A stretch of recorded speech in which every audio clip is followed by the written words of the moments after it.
right, so this presentation is going to be focusing on the Vikings and their conversion to Christianity. So these slides are aiming to examine what it was that motivated the Vikings to convert to Christianity, and then what impact did this conversion have on the Viking culture. So my thesis statement is that the combination of politics, the use of coercion and brutal force, and the influence from European missionaries led to the conversion of the Viking people to adopt Christianity. Evidence of burial practices, wrath down slabs and runestones, and the role of women in society are examples of the influence that Christianity had on the Vikings. So before we really get into what it was that motivated them to bring and convert to Christianity, I want to focus first on the Viking pagan beliefs. So what it was that they believed prior to Christianity. So the Vikings believed in many gods. They were polytheistic. Three of the main gods that they believed in were Odin, Thor, and Freyr. Now, they believed in many other gods as well, but these were more of the main ones. So Odin was the god of power, wisdom, poetry, and battle. Thor was the god of thunder, weather, and crops. And Freyr was the god of fertility and health. So as you noticed, each of these gods had power and were a god over a certain aspect of life that related to the Vikings. What I do find so fascinating is that along with this, each of the gods had his own flaws too. They almost had these kind of human characteristics, these qualities. So for instance, Thor, and this is a picture of him right here. He has his hammer there. Thor was very reliable. He was one of the most popular among the gods, but he was also not the brightest. Odin, he was the god of wisdom and poetry and battle, but he could also be devious. Sometimes he could exercise his power of life and death in very unpredictable ways. So they were powerful, but they also had these flaws as well. The Norse religion was tolerant in the sense that there were no rules or laws about what and how the people were to behave. So I find it so fascinating thinking about the fact that there really wasn't that much structure in their beliefs. Now, there were some core beliefs that across Scandinavia, they all kind of followed, but overall, there wasn't that much structure. Now, some of these core beliefs that they did have involved the idea that the leaders, the chieftains of the Viking people, they were the ones who could communicate with the gods. So they were the ones who would offer sacrifices to please the gods, to form friendships with them. But the other people were not the ones who would do that. They did have some varying beliefs regarding the afterlife. They believed that warriors who died in battle would spend their afterlife with Odin. So again, Odin was the god of battle. And so this was actually a very prestigious way to spend your life in the afterlife. If you died in battle and you went to be with Odin, then you would, spend your afterlife, feasting and also battling with him. But they also believed that some who died were they were in another part of the world, and others believed that some people could live on in the grave. So they were just varying ideas of what the afterlife was. When it came to burial practices, earlier in the Viking era, they would cremate people, but then later on they would shift to just burying people in the ground using inhumation. And a lot of times they would bury people with grave goods. Things that they would have with them in the grave. A lot of times these items would be related to the gods. Sometimes they might have a little hammer or something buried with them. Now, these pictures here are just some pictures of some Viking artifacts, swords and weapons and things like that.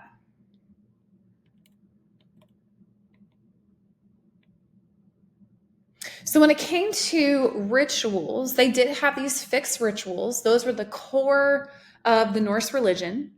It often considered of regular gatherings where they would sacrifice to the gods, different things relating to different times of the year. They also had what was called the blot, where they would aim to be unified with the gods and gain favor. This often would, as I mentioned, would involve a sacrifice and things like that. Again, trying to please the gods. They believed, another common belief, they believed in the battle of Ragnarok. This would happen at the end of the age. And this is what this picture here is depicting. It's this idea that at the end of the age, the gods and everyone, they'd fight against these dark forces. However, at the end of it, almost everybody would be destroyed, even the gods, which I find so fascinating, especially when comparing to the beliefs in Christianity. Because in Christianity, there's a similar idea where there's this final battle, the Battle of Armageddon, where Christ will come and fight the devil. However, unlike what the Vikings believed, God, Christ will win, right? Good will triumph over evil. So I do find that very interesting in their beliefs.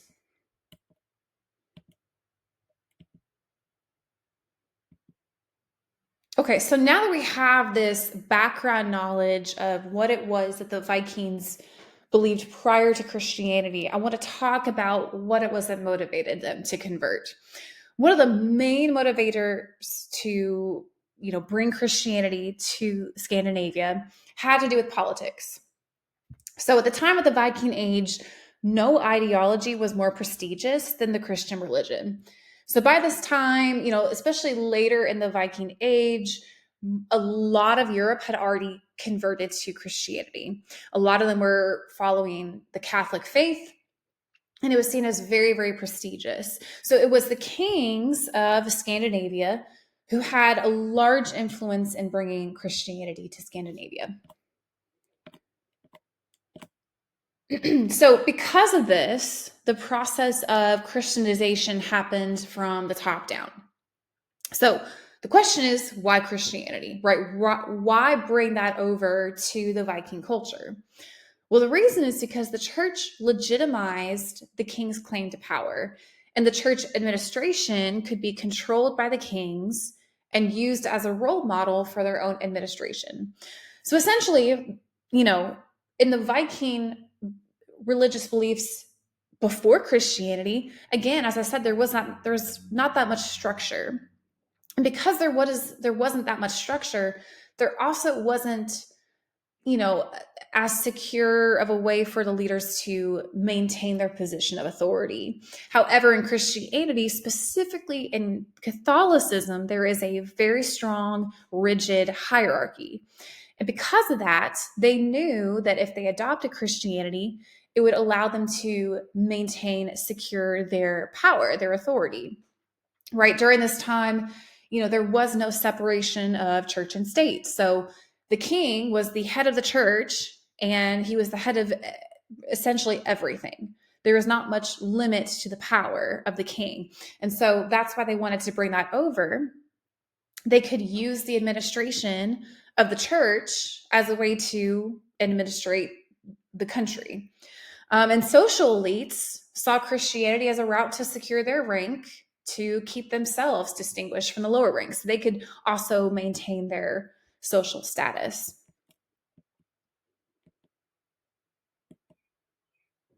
So when it came to adopting Christianity, the kings brought it over.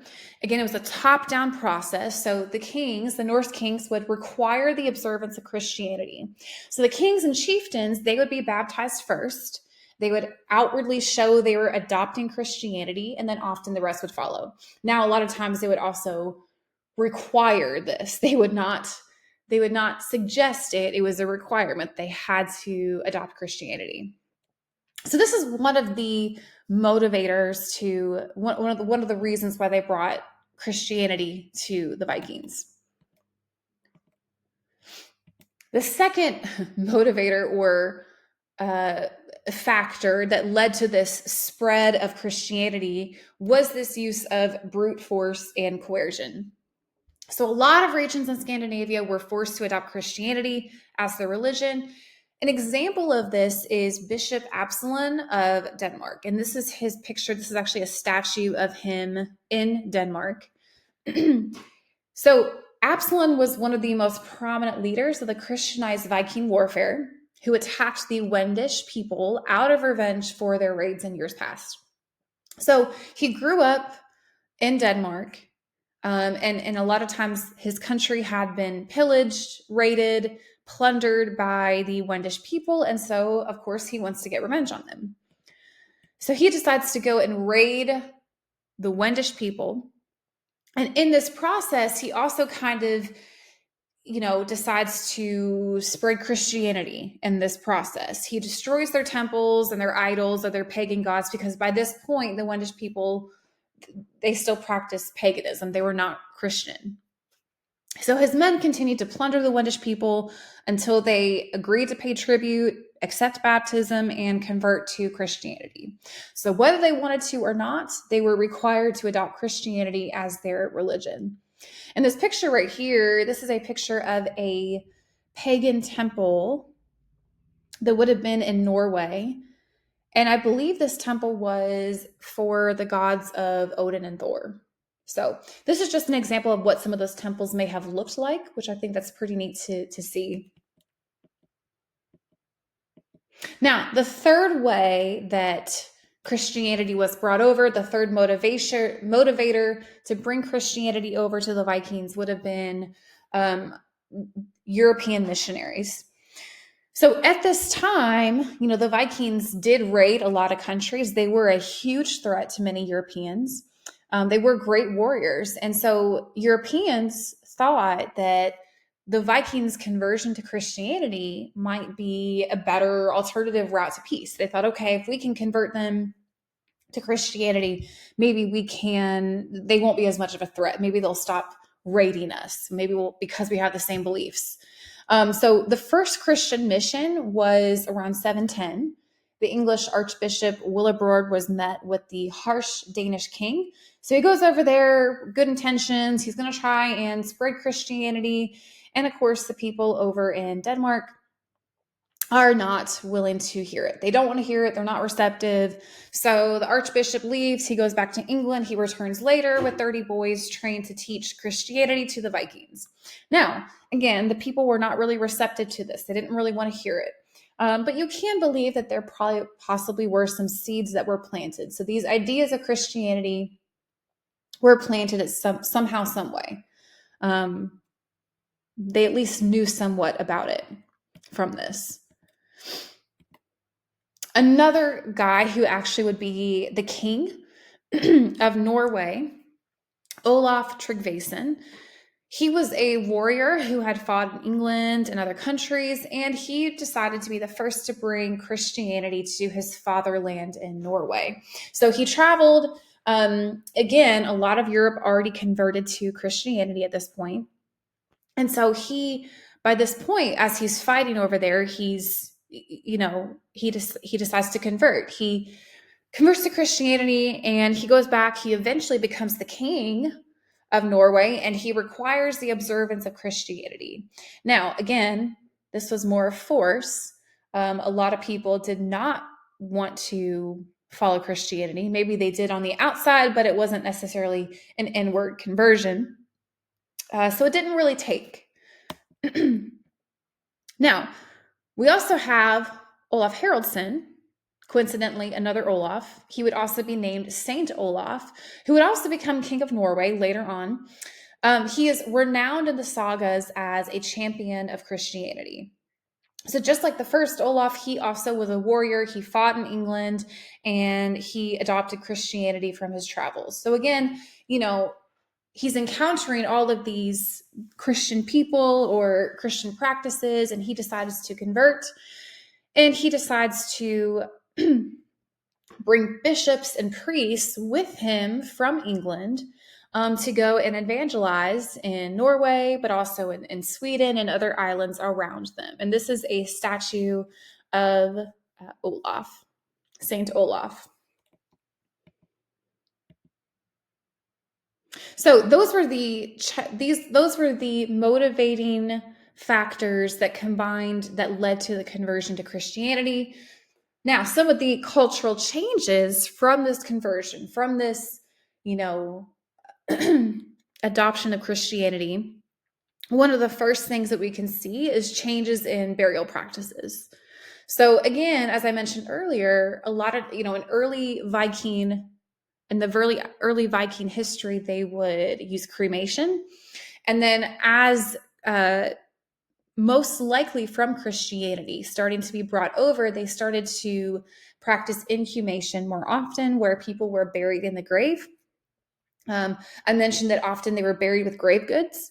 But as time goes on, as Christianity began to take more and more of a hold, they didn't have grave goods. Or if they did, there were crosses with them instead. And here's a picture of a cross from the Viking Age.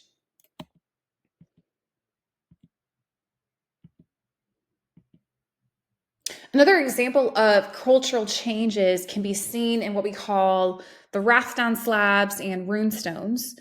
So these two pictures right here, these are pictures of what we call the Rathdown slabs, which are basically gravestones southeast of Dublin, Ireland. And these are almost certainly marking the graves of Christians who were most likely from Viking descent. And what's interesting is that these slabs were near churches, which suggests they were involved in the development of early churches, which is very contrary to a lot of the reputation that was built up, over the years about the Vikings. The Vikings are known for their raids, they're known for pillaging churches and destroying monasteries. And yes, that did happen, but there were a lot of people that when Christianity started to really come around, they were involved in the development of early churches. And you can see that in the placement of these Rathdown slabs. We also have the rune stones. And rune stones are stones that served as memorials or something with religious meaning. So they had messages on them, sometimes religious, sometimes not. Some rune stones have messages asking for people to remember and pray for loved ones who had passed on. Now, this indicates a deeper understanding of the Christian faith and an understanding of the afterlife. Especially in the Catholic faith, it is a large practice to pray for the souls of those who have passed on in order for them to not be in purgatory, but to go to heaven. And so the fact that there are all of these rune stones with these messages on them, saying, hey, pray for so-and-so, things like that, it does show that they had a deeper understanding of Christianity and had really adopted those beliefs and took hold of them. So the last major cultural change following this conversion to Christianity can be seen in Burka, Sweden. And I think it's so fascinating. It has to do with women having a greater role in society. So Burka, Sweden was a huge hubbub of commerce, of trade, and there are a lot of archaeological finds, a lot of artifacts, because of the fact, most likely, that it was such a big place for people to go and to trade and buy things. And in this place, the remains of women greatly outnumber the graves of men who were buried, which is very fascinating. This is not always the case.